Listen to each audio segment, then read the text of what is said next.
वेणुं क्वणन्तमरविन्ददलायताक्षं वर्हावतं समसितं वदसुन्दराङ्गं कन्दर्पकोटिकमनीयविशेषशोभं गोविन्दम् आदिपुरुषं तमहं भजामि। एकोऽप्यसौ रचयितुं जगदण्डकोटिं यच्छक्तिरस्ति जगदण्डचयायजन्तः अण्डान्तरस्थपरमाणुचयान्तरस्थं गोविन्दम् आदिपुरुषं तमहं भजामि। हरे कृष्णा कृष्णा कृष्णा हरे हरे, हरे राम राम राम हरे हरे। सर्वप्रथम स्मदीय गुरुपाद पद्म नितलीला प्रविष्ट ओम विष्णुपाद अष्टोत्तर शतश्री श्री श्रीमद्भक्ति वेदांत पूज्यपाद श्री गुरुदेव नारायण गोस्वामी गुरु महाराज जी के चरण कमल में यह दास अनंत कोटि साष्टांग दंडवत प्रणाम करते हुए अहेतु की कृपा की प्रार्थना करते हुए मैं मेरे गुरुपाद पद्म चरणाश्रय होकर हम सब गुरुपाद पद्म चरणाश्रय होकर भगवान श्री नृसिंहदेव एवं प्रहलाद महाराज जी के कथाओं को, लीला कथाओं को श्रवण करेंगे। हम लोग गतकल्य श्रवण किए थे। त्वमेव विदित्वाति मृतमेति नान्यः पंथा विद्यते यनाय, अर्थात भगवान और जीव का संबंध यह नित्य संबंध है। इस नित्य संबंध को छोड़कर जब हम अनित्य संबंध को जोड़ते हैं, यही हमारा कष्ट का मूल कारण है, दुख का मूल कारण है। क्योंकि हम जिससे संबंध जोड़ा है, वास्तविक संबंध यह नित्य नहीं है, क्योंकि वह बहिरंगा शक्ति भगवान की माया रचित जगत में ही हम यह अनित्य वस्तुओं के प्रति संबंध जोड़ा है। यहाँ पर भगवान भी नित्य है तो भगवान का शक्ति भी नित्य है। भगवान का शक्ति नित्य है तो भगवान का दो प्रकार की जो शक्ति हैं, उन दोनों प्रकार के शक्ति में से अनेक शक्तियाँ तो अनेक है। जो दो प्रकार की शक्ति हैं वह शक्ति एक तो बहिरंगा शक्ति और एक तटस्थ शक्ति, यही दो का ही बात कर रहा हूँ मैं। और बाकी तो बहुत सारे हैं शक्तियाँ। एक चित्त शक्ति है, एक अचित शक्ति है, एक जीव शक्ति है, लेकिन मैं अचित शक्ति और जीव शक्ति का बात कर रहा हूँ। अचित शक्ति और जीव शक्ति, जीव शक्ति से जीव का उत्पन्न होता है और अचित शक्ति से माया का उत्पन्न होता है। तो यहाँ पर देखा जाए तो जब भगवान नित्य है तो उनका शक्ति भी नित्य है।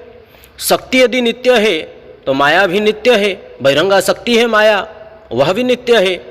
और जीव उनका जीव शक्ति से उत्पन्न है तो जीव भी नित्य है। ममई वांस जीव लोके जीवभूत सनातनः, जीव भी नित्य है।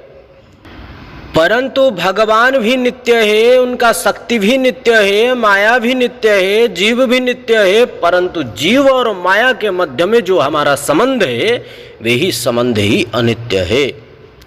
भगवान को छोड़कर हम माया, उनका बहिरंगा शक्ति माया से हमारा संबंध जोड़ दिया है, यही हमारा अनित्य है। माया रचित जगत के साथ हमारा संबंध जोड़ा हुआ है, यही हमारे लिए अनित्य है, यही दुख का कारण है। कैसा है ये संसार? बोलते हैं दुखालय है।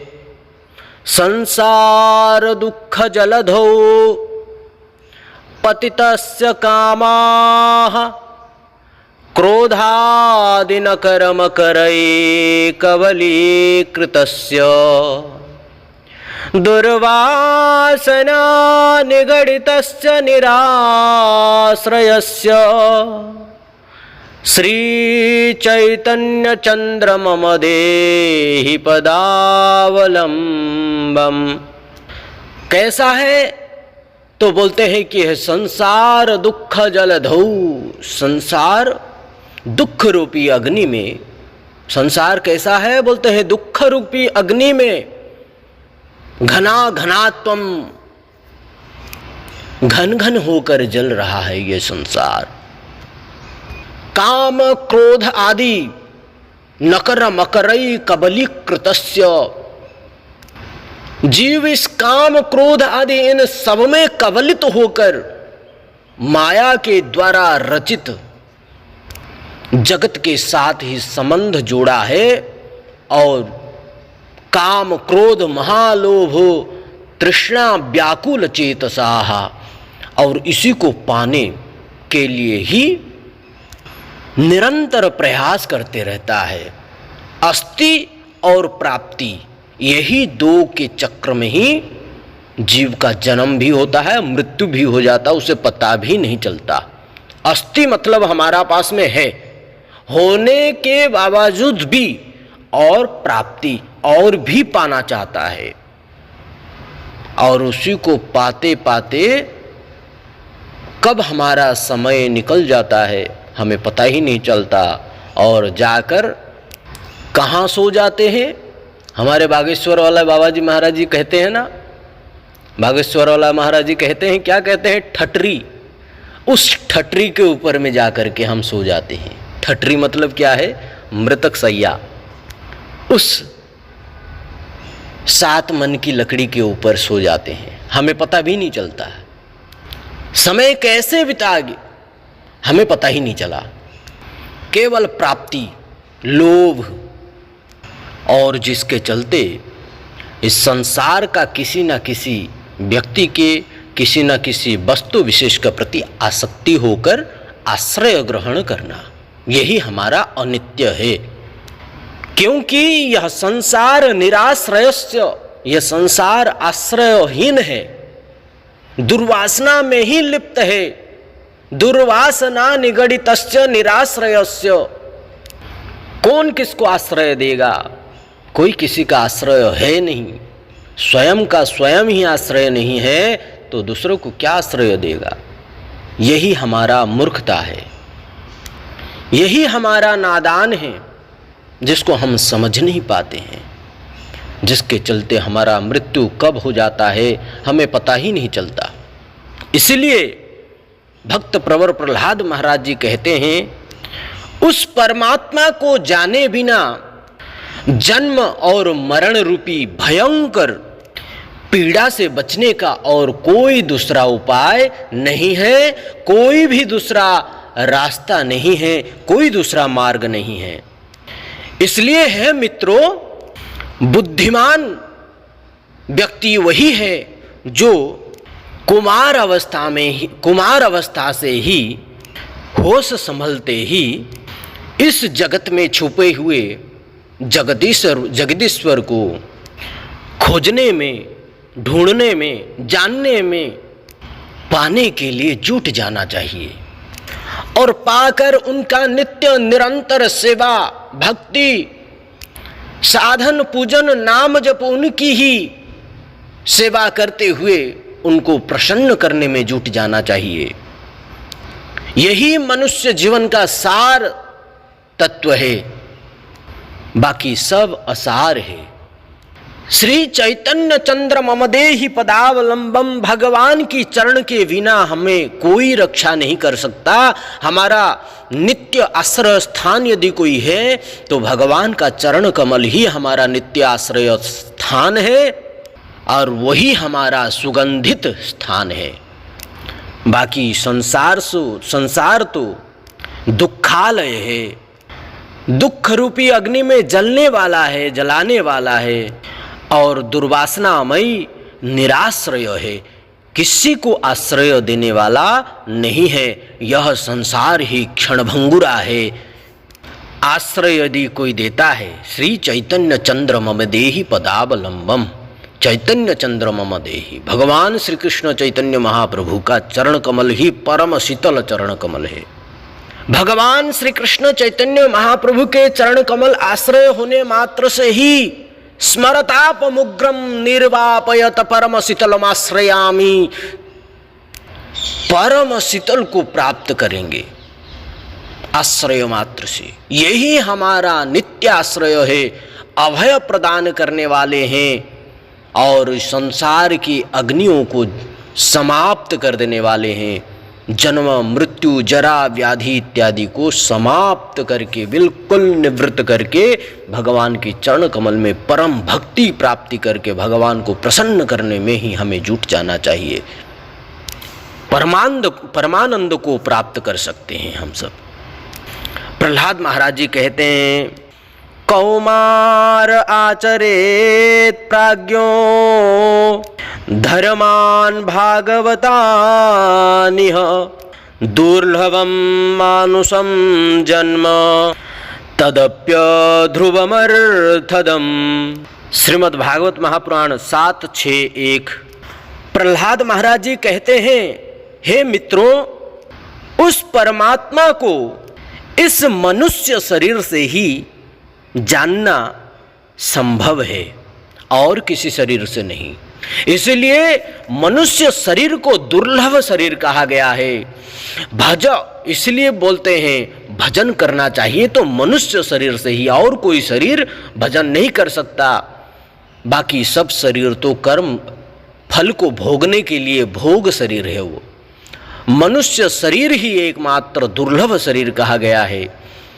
भजहु रे मान श्री नंदनंदन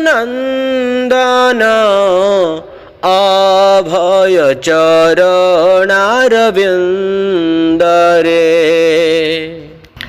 अरे मन, भजन कर, अभय चरणारविंद को भजो और वही तुम्हें अभयता प्रदान करेंगे। दुर्लभ मानव जानम सत्संगे तारहये भव सिंधुरे। अपार संसार समुद्र से तुम भजामहे त्वं भागवत स्वरूपम। यह मनुष्य जन्म कैसे है? बोलते हैं दुर्लभ मानव जन्म सत्संगे। दुर्लभ मनुष्य जन्म पाकर व्यर्थ गमाना नहीं चाहिए, सत्संग में ही इसको गमन कराना चाहिए। नहीं तो मन बड़ा चंचल है। भगवान को कहते हैं, भगवान का पास में रहकर अर्जुन कहते हैं, हे भगवन, हे केशव, मन चंचलम कृष्ण। हे कृष्ण, मेरा मन बहुत चंचल है। मुट्ठी को बंद करता हूँ तो कुछ समय के लिए मैं वायु को अपना मुट्ठी में बस में कर लेता हूँ, परंतु हे भगवन, मेरा मन को मैं बस में नहीं कर पाता हूँ। बड़ा चंचल है, तीव्र गति से भागता है, वायु से भी चंचल है मन। कैसा इसको काबू करें? यह मन हमसे बेकाबू होता है, मैं इसको काबू कर नहीं पाता हूं। हे भगवान, इसका उपाय क्या है? भगवान कहते हैं अभ्यास योगेन कौन्तेय। बस इतना ही, अभ्यास के बल पर ही हो सकता।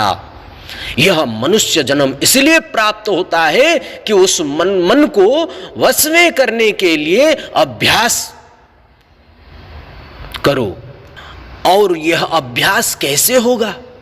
तो बोलते हैं साधु संग, सत्संग से ही होगा। शुद्ध साधु गुरु वैष्णव जहां पर भी है, शुद्ध साधु गुरुवर वैष्णव जहां पर भी है, उनकी चरण आश्रय के बिना यह मन कभी भी बस में नहीं हो सकता।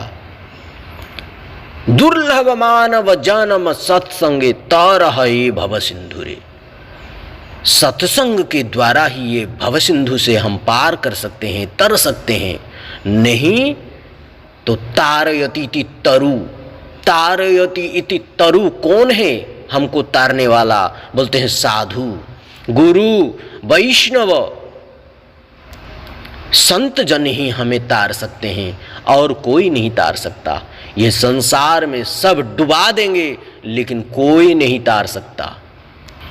तमादिदेवं करुणानिधानं तमालवर्णं स्वहितावतारम् अपार संसार समुद्र सेतुं भजामहे भागवत स्वरूपम्।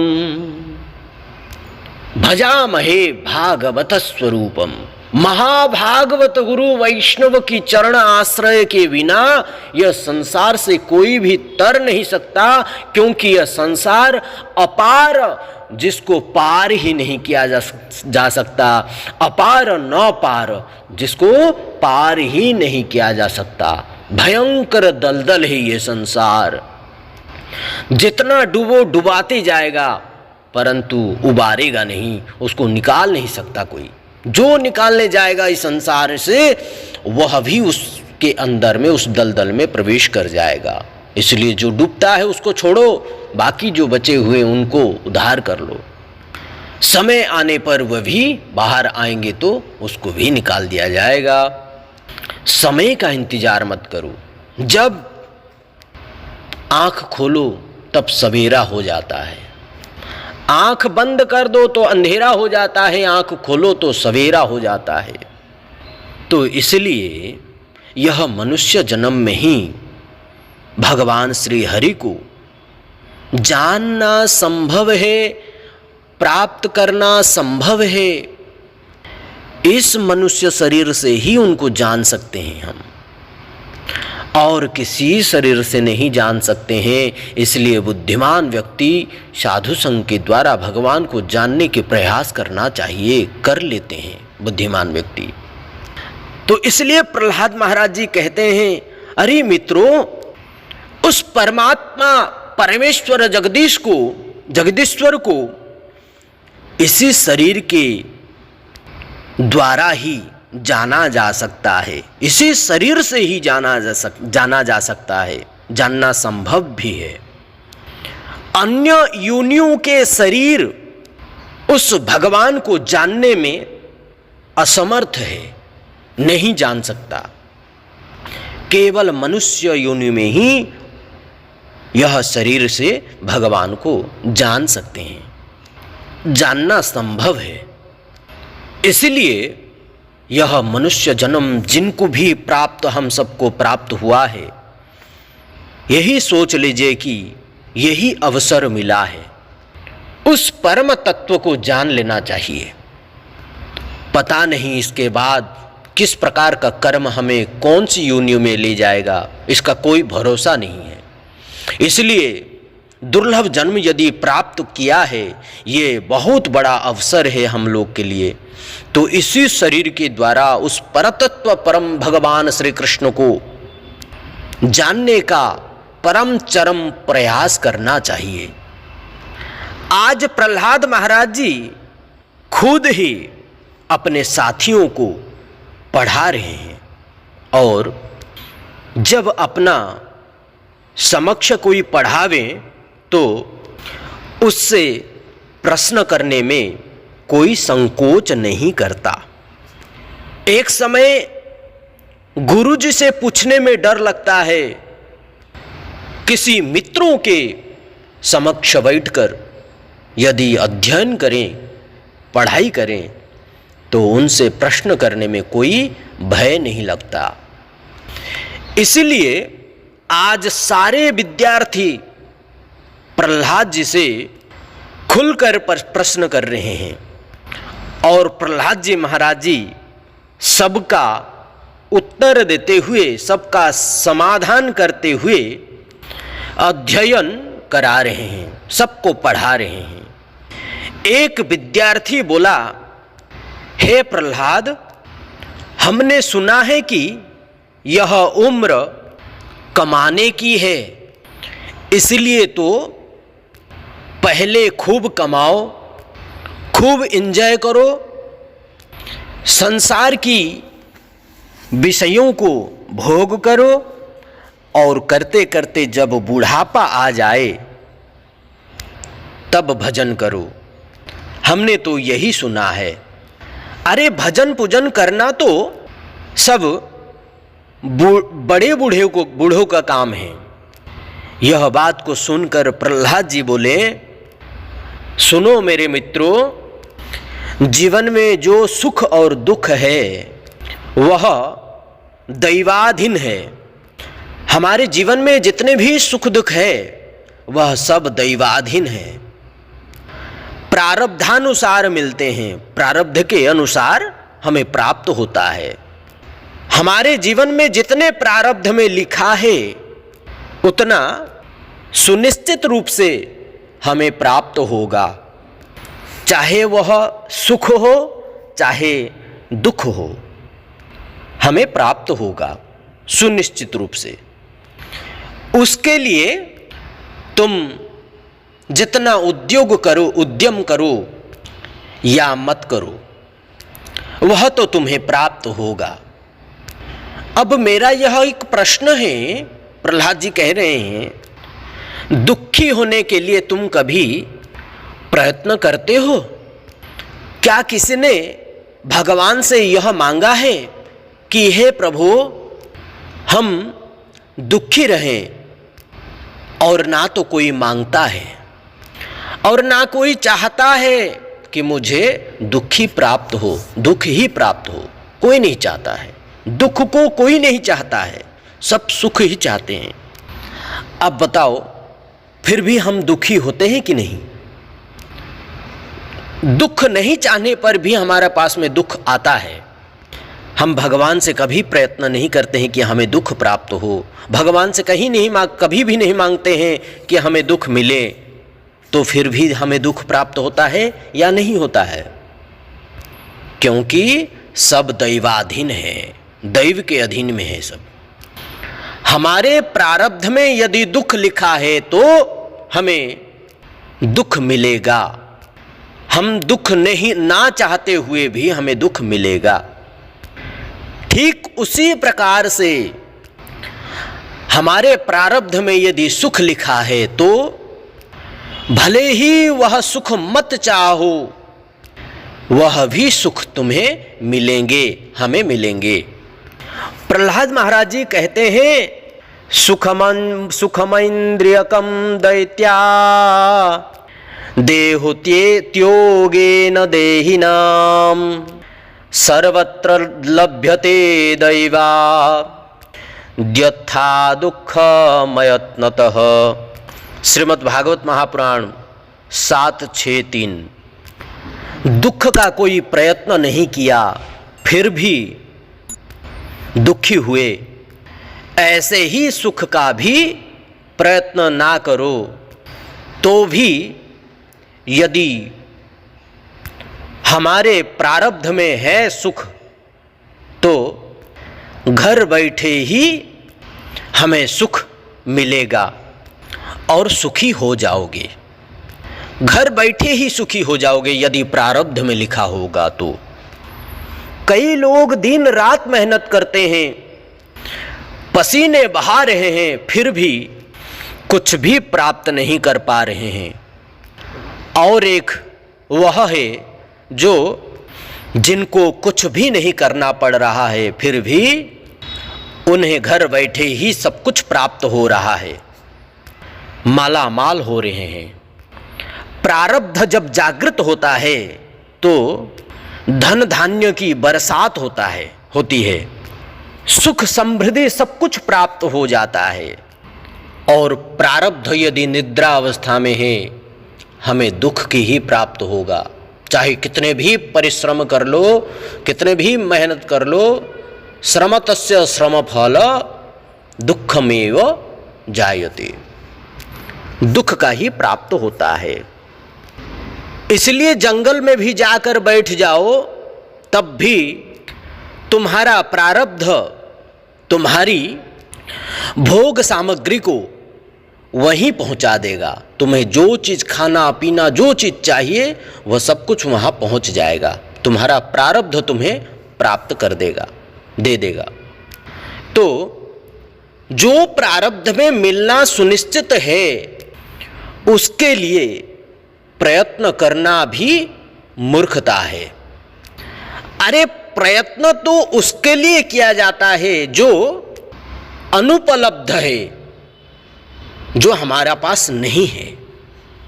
जो अनुपलब्ध है हो उसी के लिए प्रयत्न करना चाहिए, प्रयास करना चाहिए। जो हमारे पास नहीं है उसको पाने के लिए ही प्रयत्न करना चाहिए। तो मित्रों ने प्रश्न किया कि हे प्रहलाद, तो हम प्रयत्न किसके लिए करें? इसका उत्तर प्रहलाद जी बोले, उत्तर में प्रहलाद जी बोले, प्रयत्न किया जाता है आत्म कल्याण के लिए। अब रही बात बुढ़ापे की, तुम लोग कहते हो कि बुढ़ापा में भजन करोगे। अरे मित्रों, पहले तो यह बताओ तुम अपनी आयु कितनी समझते हो? मित्रों बोले 100 साल। प्रहलाद जी ने कहा, तुम्हारे पास कोई गारंटी है? तुम्हारे पास कोई गारंटी कार्ड है कि तुम लोग 100 साल तक जिंदा रहोगे? मित्र बोले, वह तो नहीं है। प्रहलाद महाराज जी बोले, फिर भी हम मान लेते हैं कि तुम 100 साल की उम्र के हो। फिर भी हम मान लेते हैं कि तुम 100 साल के उम्र के हो। यह 100 साल का उम्र किस प्रकार हम लोग गंवा देते हैं हमें पता नहीं चलता मेरे मित्रों। इसीलिए इस विषय को हम लोग कल अच्छी तरह से श्रवण करेंगे। आज यहीं वाणी को विराम करते हैं, कल आगे की कथा को हम लोग श्रवण करेंगे। आप सभी शुद्ध भक्तों के चरण कमल में यह दास का साष्टांग दंडोत प्रणाम। आप सबको अत्यति धन्यवाद, बहुत बहुत धन्यवाद। आप सबका कृपा ऐसे ही हमारे ऊपर बना रहे। आप सब ऐसे ही हमको कोऑपरेट करते रहिए। आप लोग का कृपा ही हमारे लिए एक अपूर्व साहस बनता है। आप सब ऐसे ही कृपा बनाए रखिए। आज यहीं वाणी को विराम करते हैं। आप सब अपना ध्यान रखिएगा। किसी प्रकार का कोई त्रुटि हुई हो तो इस दास को क्षमा कर दीजिएगा। आज वाणी को यहीं विराम करते हुए अपना वाणी को श्री श्री राधा विनोद बिहारी, श्री श्री राधा मदन गोपाल, श्री श्री राधा माधव शालिग्राम भगवान जी के चरण को उनमें अर्पित करते हुए, श्री गुरुदेव को अर्पण करते हुए आज यहीं वाणी को विराम करते हैं। कल आगे की कथा को हम लोग श्रवण करेंगे। आप सबको बहुत बहुत धन्यवाद। हरे कृष्णा, दंडवत प्रणाम। राधे राधे, राधे श्याम।